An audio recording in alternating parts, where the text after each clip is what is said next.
Thank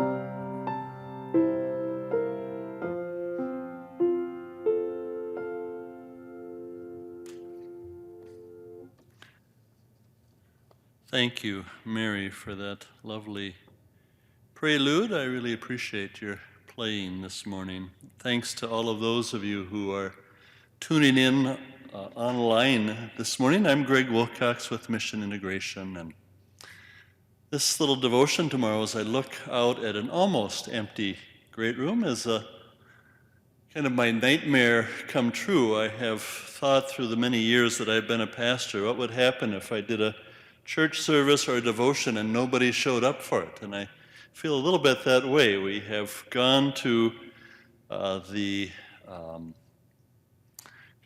action of telling people that we are no longer doing live devotions in terms of inviting people to come to the great room. And there are a few around, and I'm grateful for that, but it's a mostly empty room, and it reminds me of all the times I thought, what would happen if I would preach or share devotions and nobody came? But I'm grateful for those of you who are tuning in online as well, and I hope and pray that it won't be too many weeks or month or two before we can again begin to gather together. I don't have any announcements this morning. I was thinking about last year's Maundy Thursday service, and we are, of course, in Holy Week, and today is Maundy Thursday. And this little devotion today is very different, like so many things are very different this year. Typically, in the past, we've had a communion service as part of our Maundy Thursday devotion, and remembering Jesus and his disciples and the Last Supper, and would share that communion or Eucharist as the main part of the devotions. This year, not so much. We're not doing that, and I have a whole different text that I'd like to share.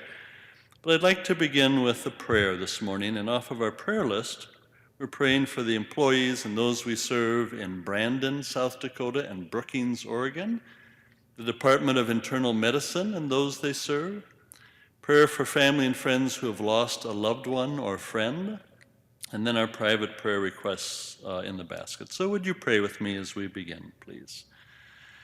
Gracious God, thanks. Thanks for this very special time of year, Lent that has come to Holy Week, and now these days moving towards tomorrow, Good Friday, and Easter on Sunday. God, I pray that you would remind us by the power of your Spirit blowing through our heads and hearts that with all of the other things going on, all of the news around COVID-19 and the spread of the coronavirus, this pandemic, there is an even deeper, much more important story that we need to remember. And that's the story of your love for us in Jesus and his love that was deep enough for his willingness to go even to Calvary and the cross. So bless us. Bless this little devotion this morning. Bless all of us in the midst of our days. We remember the people we named on our prayer list and ask your blessing for them too. Jesus, we pray in your strong name. Amen. Well, the text that I'd like to read is from the Gospel of John, and it is the part of the story that we often read this time of year about Jesus washing his disciples' feet. And I'm going to read out of the Message translation. This is John 13, 1 through 6, and then 12 through 17. Just before the Passover feast, Jesus knew that the time had come to leave this world and go to the Father. Having loved his dear companions, he continued to love them right to the end. It was supper time. The devil by now had Judas, son of Simon the Iscariot, firmly in his grip, all set for the betrayal. Jesus knew that the Father had put him in complete charge of everything, that he came from God and was on his way back to God. So he got up from the supper table, set aside his robe, and put on an apron. Then he poured water into a basin and began to wash the feet of the disciples, drying them with his apron. Then he said to his companions, "Do you understand what I have done to you? You address me as teacher and master, and rightly so. That is what I am. So if I, the master and teacher, washed your feet, you must now wash each other's feet. I've laid down a pattern for you. What I've done, you do. I'm only pointing out the obvious. A servant is not ranked above his master. An employee doesn't give orders to the employer. If you understand what I'm telling you, act like it and live a blessed life." Well, I don't know if you have ever washed someone else's feet, and I'm guessing for most of us that we shudder when we think about that. Maybe parents with their small children or caregivers with their patients or residents routinely wash their feet. But for most of us, washing someone else's feet, or worse yet, having our feet washed by someone else, that's dreadful, something we would hope never to have happen. But some years ago now, I had the chance to wash someone else's feet. And it was oddly moving for me. So on one of our yearly mission trips to Colombia, South America, and on this particular trip, we brought shoes for the elders that we support there. Mostly they were tennis shoes, Adidas and Nikes and New Balance and that kind of thing. And we brought a bunch of clean socks as well.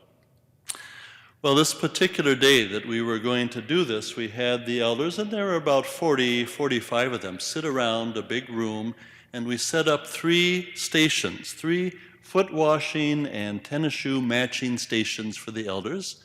And we had them come up one by one, and I was designated as one of the foot washers.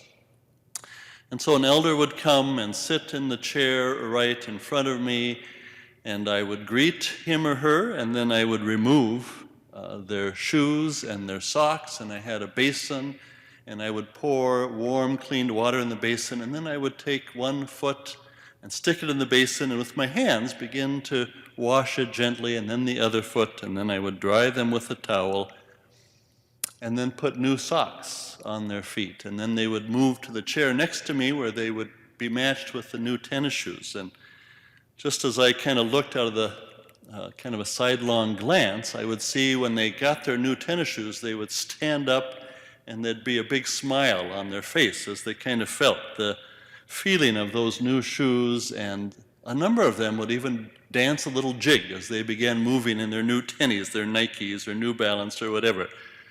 Just delighted with the gift of the socks and the shoes. But what I remember most is really the sense of intimacy and connections, taking these feet of these 70, 80-year-old men and women and washing them in the basin, the feeling of relationship with them as I did this very intimate act. And at the end of that, I was profoundly blessed. Just a real sense of blessing, kind of like Jesus says at the end of the text today.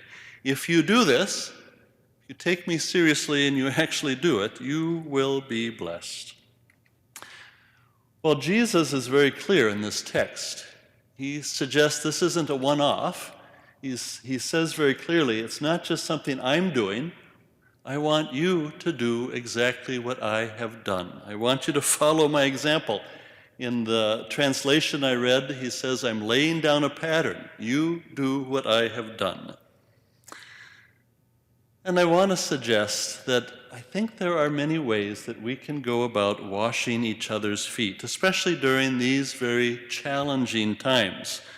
In the midst of all of the concerns around social distancing and staying at home and being careful, not to get too close so we don't infect each other should we have the virus and not even know about it.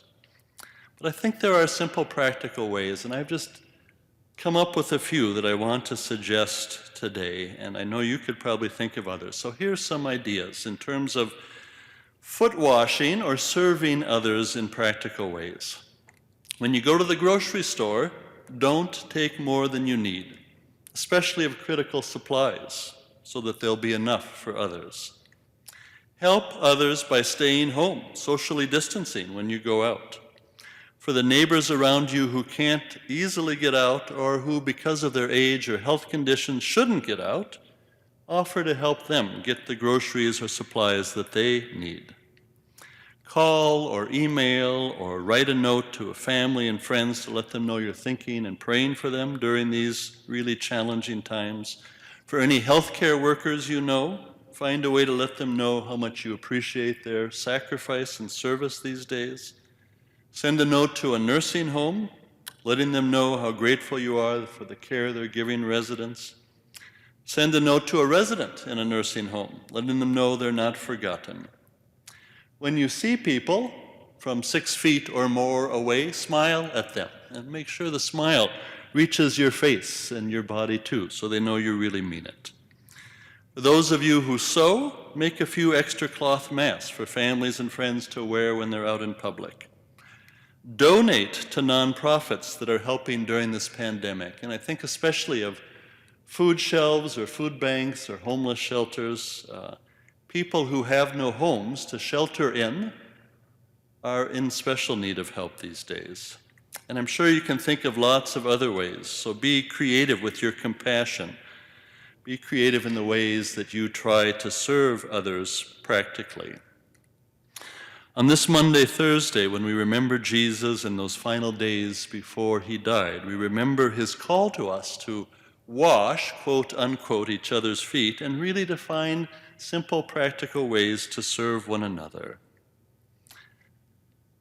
Like my washing the feet of those seniors or elders in Colombia and feeling so blessed whenever we have a chance to help someone, to serve someone, to find some little practical way to make a real difference in their lives, Jesus says, we will be blessed. We will be blessed. Amen. A little hymn that we would have sung today for this service is Lord, whose love in humble service. And I asked Mary to play that when we're done here, but I'd like to use those verses as a closing prayer. So would you pray with me as we finish this little Monday, Thursday service? Lord, whose love in humble service bore the weight of human need, who upon the cross forsaken worked your mercy's perfect deed, we, your servants, bring the worship not of voice alone but heart, consecrating to your purpose every gift which you impart. Still your children wander homeless, still the hungry cry for bread, still the captives long for freedom, still in grief we mourn our dead. As you, Lord, in deep compassion healed the sick and freed the soul, by your Spirit send your power to our world to make it whole. As we worship, grant us vision, tell your love's revealing light. In its depth and height and greatness dawns upon our quickened sight. Making known the needs and burdens your compassion bids us bear, stirring us to ardent service, your abundant life to share. Called by worship to your service, forth in your dear name we go, to the child, the youth, the aged, love in living deeds to show.